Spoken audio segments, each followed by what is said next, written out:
你俩谁报的警？我报的。你脸咋了？他打的。他为啥打你？我一个开维 C 店的，他来我这儿围维 C，我问他围个什么样的，他说来个日式的，我说有没有别的要求，他说没有，然后我就自由发挥，结果围完了，他不给钱就算了，还把我打了一顿。你为什么打他？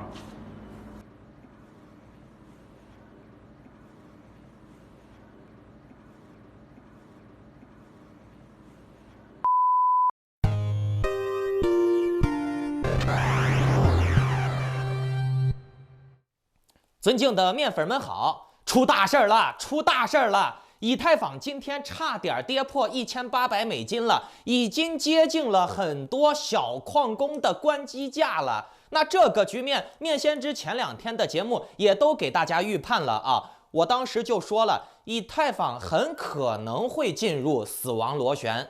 你们当时还有很多人不信，现在信了吧？如果说现在你还不信，可以翻阅一下我前面的2期节目啊。所以说呢，看面具人的节目还是可以帮你保财保命避险的。这几天面具人对熊市的判断还是比较准的吧？哎呀，最近可谓是好戏连连呀！币圈在沉寂了1个多月的大跌行情之后，这几天猛料都陆续出来了。今天咱们主要来讲3件事儿啊，一个是 Luna 2.0 的空头，以及它明天要开盘的事儿啊。那在今天节目的后半段，咱们主要来聊一聊中美2国的2个重磅的经济政策。那这2个事儿对接下来的行情应该会有很大的冲击的，大家一定要仔细的了解清楚了。那在节目开始之前呢，请检查一下你们是否打开了屏幕下方的点赞、订阅、小铃铛，否则呢，错过了面具人的精准预判、财经讯息、政治风险预警，而导致你没赚到钱，或者是遭受到了风险了，那可不能怪我啊！你看我的节目就能避险了吗？谁让你不看呢？谁让你不打开点赞、订阅、小铃铛呢？不信我的准度的，可以翻阅一下往期节目。以后呢，我会在每期节目中间随机说一个数字，你们听到了，在留言区回复这个数字，包括你的狐狸钱包地址，我就会从答对的人当中抽1名，直接给你转账奖钱。有时候我也可能会忘了说数字啊，那答案就是没有数字。那为了公平起见，你们的留言暂时隐藏，3天之后我会再把它显示出来。那顺便把今天的这个节目转发分享到3个平台以上，截图发送到我的邮箱，并且附上你的狐狸钱包地址，就可以参与抽取这个月的 NFT 大奖了。这些可都是真金白银啊！好，来讲正题，这个 Luna 呀，今天、昨天、前天就已经开始大量的营销了。以币安为首的各大交易所，主要是中资交易所啊，都在带节奏了，说什么 Luna 2.0、Luna 振兴计划马上要来了，几百倍、几千倍起步啊，绝对暴涨，5月27号开卖，现在买 Luna 就可以得到空头，真的是鞭尸呀！反正你现在买，明天就能得到空头，明天的空头就能暴涨。面具人我已经讲过几期 Luna， 包括它背后的人性黑暗啊。Luna 这个事儿啊，已经体现了币圈当中人性最黑暗的一面了。项目方割韭菜，割完韭菜了以后还装无辜、装受害者；交易所割韭菜，割完韭菜了以后还要装好人啊！你看赵长鹏该拔网线拔网线，该停止交易停止交易，然后呢，赵长鹏还说自己是受害者啊！赵长鹏是为了拯救你们韭菜好，为了帮你们韭菜，他才被受害了。可是各位观众，你们有没有想过？这些交易所的代码呀、合作呀、合约呀，包括它交易所上什么东西、什么时候停，这些都是要提前让工程师去写代码的啊，都是要和项目方去对接的，提前布局好的啊。一会儿上架了，一会儿下架了，一会儿改价了啊，说上架就上架，说开新计划就开新计划啊，这些没有计划好、没有布局好。他能提前做到吗？他能说今天改明天就弄吗？一切都是准备好的，只有那些文盲韭菜不知道，觉得一切都是突发的。面具人，我告诉你，在商场当中啊，没有什么偶然，只有必然。好，我再告诉你们一个事情啊，那就是 Luna 复兴计划，你现在买，几千倍、几万倍的涨幅等着你呢，吹呗！只要你敢吹，就有人敢信，对不对？币圈又没门槛，傻逼小学生占主流，对不对？啊，你哪怕是幼儿园毕业，你也可以炒币嘛，是不是？所以呢，这也就导致了很多币圈的人连算术都算不明白，还在那炒币呢，还说自己是玩金融的，还说自己是玩理财的啊，1+1等于3都算不清楚，对不对？他把1+1等于5都能算出来啊。币安前几天吹啊 ，GMT 每天有300万玩家，哎，那这就有人信呗。各位，你们不会算账吗 ？GMT 比魔兽世界的玩家都多啊，300万的活跃用户啊，300万人每天在挖币，这是什么个概念？哎，你觉得它的币价能兜得住吗？你如果信币安吹 GMT 有300万的活跃用户，你可以回想一下之前币安吹 Sandbox 有200万玩家，可以开启第二人生啊，比微软的啥啥啥都牛逼，比我的世界都牛逼。现在你们看呢？啊，号称有200万玩家的 Sandbox， 实际的玩家连2000人都不到，这中间差了多少倍？哎，还是那句话。币圈小学生、幼儿园人多，傻逼多，不割白不割，你敢吹就有人敢信。Luna 2.0啊，我认为币安这次铺垫了这么久，画了这么多的大饼，花了这么多的心思去营销，他应该是有点想法的，他应该是会炒一炒热度，哎，撸点傻逼，然后再割。所以呢，前期你们可以进去投机一下，但是我建议啊，500U 以内，甚至100U、10U 以内啊。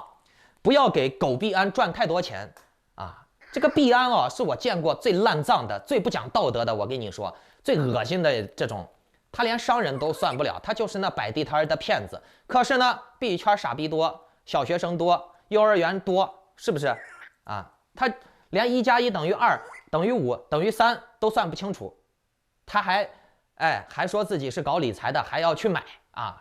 今天人家说涨5000倍，他就信，他就买进去。然后呢，明天就没了。你们想一下嘛，这世界的万事万物都是有规律的，你不可能说你凭空无故变出来几百万的钱啊，凭空无故涨个几千倍，它有啥嘛？那如果说人人都能涨几千倍、涨几万倍把钱赚到了，那谁还去搬砖？谁还去打工？是不是？好，来讲今天的正题啊，重磅新闻。美联储今天宣布了它的会议纪要。其中明确表示了，接下来会继续加息，而且美联储所有的官员都一致同意6月开始缩表。美联储会议纪要明确了3个大点：一，美国的经济非常强劲，所以呢要加息；二，美国的劳动力市场极度紧张，所以呢要加息，让这些人生活压力大了，钱变少了，他们活不下去了，就会去找工作了，对不对？三，通货膨胀率非常高。加息，加息，再加息，加了息以后，通胀就下来了。总之呢，一句话，哎，美国现在所有的环境都是非常适合加息的，那就加。嘿嘿，那么也就是说，之前坊间流传的什么6月份可能不会缩表了啊，不会搞什么激进的货币政策了，接下来不会再加息了啊，这种坊间传言的希望破灭了，牛也不可能来了。各位等着，6月初缩表一旦宣布。嘣！听明白了没？我昨天凌晨的时候，在我的社区还发了一个投票啊，我就说接下来，就说今天这个行情啊，会稀里刷啦。结果呢，你看，真的今天就跌了。昨天这个美联储的会议纪要啊，这个消息一透露出来啊，机构庄家们就勉强的挣扎的拉了一下盘盘，可是呢，也拉不动多少，毕竟嘛。市场环境就这样啊，但是呢，他们还是尽量的多争取了时间，营造了一个假象，让韭菜们觉得啊，利空已经出尽了，利空成这样还不跌，哎，看来是利好，哎，是不是要来一波逆势牛市了？嘿嘿，各位，如果你们真这么想的话，那我恭喜你，你想多了。唉，你们不信面具人我说的话。一直觉得牛要来了，牛要来了，现在跌不下去了是吧？好，现在跌下去了。各位多恶补一下我前几天的节目吧，包括我昨天在会员群里面啊，我已经紧急给大家预判了。大家来看这张图，你们看我在会员群里面原话说的是，先拉一波到3万，然后再雪杀。结果呢，各位你们看准不准？哎，昨天那个加息的纪要，美联储纪要一出来以后，哎，庄家们使出了吃奶的劲儿，维护了一下币价，稍稍的拉了一点，然后哎，感觉实在拉不动了，反正韭菜跟进来了，那就下跌，割韭菜，今天就暴跌了，刷新了下限。以太坊这会儿可能都快跌破1800了，对吧？截止我做节目的时候，我看它都已经是在1800挣扎。各位，你们看面具人，我这段时间一直悲观，不太让你们乱买。我的建议就是最多抓一抓那些跌破整数位，进行一些投机操作的币啊，比如说以太坊跌破了1900，你抓住一个反手，赚上1-2个点、2-3个点你就跑。包括其他的币，比特币，还有一些比较老牌的稳健的币，你抓一些关键的跌破位置抓进去，然后买一点。赚到就跑，不要贪，哎，是不是多少还能赚一点？但是呢，你千万不要大资金操作，也不要觉得马上就要牛来了，所以你可以做中长线。做中长线，你只会把自己越套越深。各位，现在看一下准不准啊？时间可以证明，面具人我的操作思路还是可以的吧？哦，对了。我还观察到了一个奇怪现象啊，那就是美国这边加息缩表去杠杆抽水，中国这边可开始放水了。你干啥？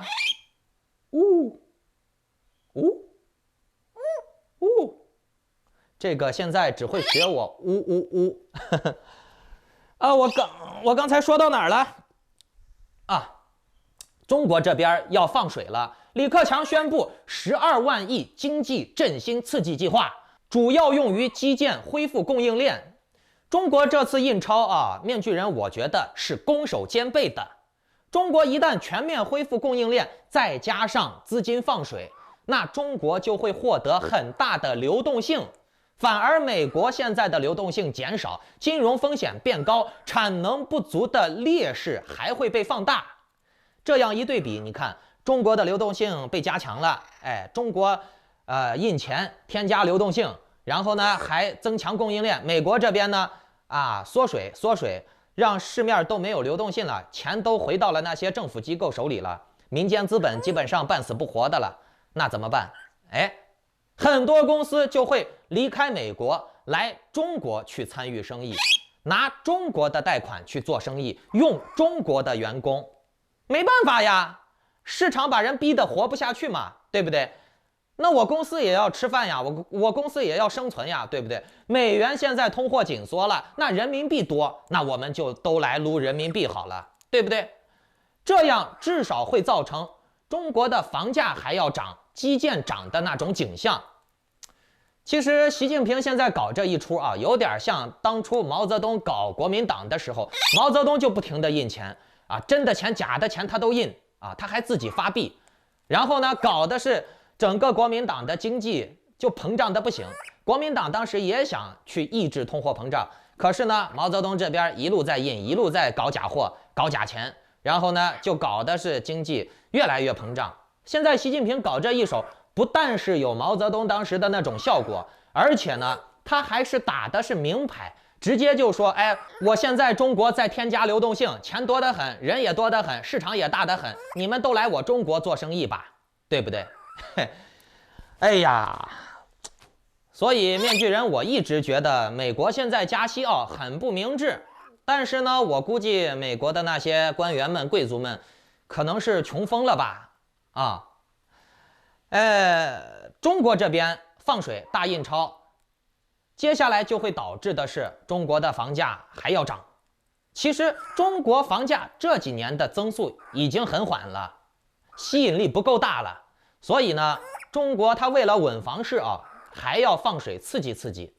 但是中国的房子性价比始终不行，因为你买中国的房子你没有私人土地，而且你只能用70年，所以中国的房价再涨也没多大意义，而且呢是有价无市。中国现在是啥你买一手房，你有这个政策倾斜，你好买，你容易贷款。可是中国的二手房太难卖了，限制太多了，而且还只能住70年。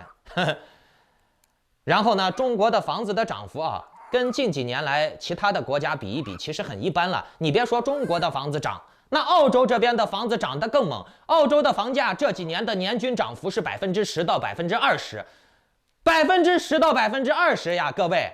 那这个比例只是房子的纯粹的涨幅，你还没加上房租呢。那如果说20%的涨幅，再加上你每年10%几的房租，5%点几的房租啊，那是不是比你放贷款收高息还要好得多？你1万块钱借出去，1个月也就是收个1分2分的息嘛，对吧？人家这房子就涨这么高，还有房租躺赚，而且房子是稳健投资呀，几乎是稳赚不亏的。它不会像加密货币那样动不动就归零了、腰斩了，是不是？嘿，想不想吃？呜呜，学我叫呜呜呜。灰鹦鹉是比较喜欢学人说话的，但是这个年龄有点太小了，它只会先学我呜呜呜呜呜。来继续说主题啊。现在市场的拉扯越来越明显了，各行各业都在争夺资金。币圈现在呢，信心不足，流动性不足。那我们不能因为市场行情不好，我们就不赚钱了，对吧？所以呢，各位，你和我们每个人啊，想要赚钱，一定要不停地进化自己的大脑。我们也确实是应该改变一下投资思路，以适应市场变化。我最近呢，也准备了一些新的计划。等时机成熟之后，我会公布的啊。先在我的会员群里面公布啊。我这个人做生意啊，如果是没有万全的准备，我是不会去搞那些凑凑合合的、做得不漂亮的事情的啊。当然了，我做生意的角度也比较刁钻。如果你们想跟着我做投资，找好项目，赚稳妥的钱，那面具人从去年到今年的节奏、引领的风潮、看准的项目、赚到的钱，你们也都看到了。如果你想跟我避险赚钱，那就请下载 Line 或者 Telegram 搜索添加 ID Maskman118办理会员入群手续，或者呢，你们还是可以加那些什么个抄底儿的、炒币的群呀、多多空空呀、几倍杠杆呀。祝你好运，再见。